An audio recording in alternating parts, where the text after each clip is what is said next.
ആ ബിഗിനർ സ്റ്റേജിൽ ഏതൊരാളെ പോലെയാണ് ഞാൻ വന്നേക്കണത്. ശരി, ഏതൊരാളും ബിസിനസ്സിൽ വന്ന രീതിയിൽ എനിക്ക് കുറച്ചും കൂടി തന്ത്രങ്ങളും ബുദ്ധിയൊക്കെ കൂടുതൽ ഉപയോഗിച്ചു. അപ്പോൾ സ്ട്രഗിൾ വരുന്നത് അപ്പോഴല്ല. കാരണം ഞാൻ അന്നേരം ഭയങ്കര പ്ലസ് ആണ് ആൾക്കാർ ചെയ്യണ തുടങ്ങണമെല്ലാം പൊന്നാണെന്ന് പറയുന്ന പോലെയാണ് എൻ്റെ ലൈഫ്.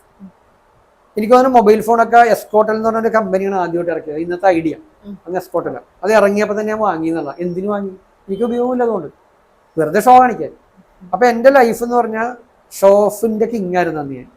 എന്തുകൊണ്ടാണ് അങ്ങനെ ആയിപ്പോയെന്ന് പറഞ്ഞാൽ ഞാൻ അത്രയും കഷ്ടപ്പാടിന്ന് വന്നാണ് എൻ്റെ ഒരു സൈഡ് എഫക്റ്റ് ആയിരിക്കും ചിലപ്പോൾ.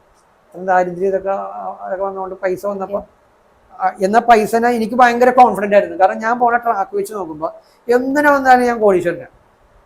അതുപോലത്തെ ഇതിലാണ് ഞാൻ റൺ ചെയ്ത് വെച്ചാൽ.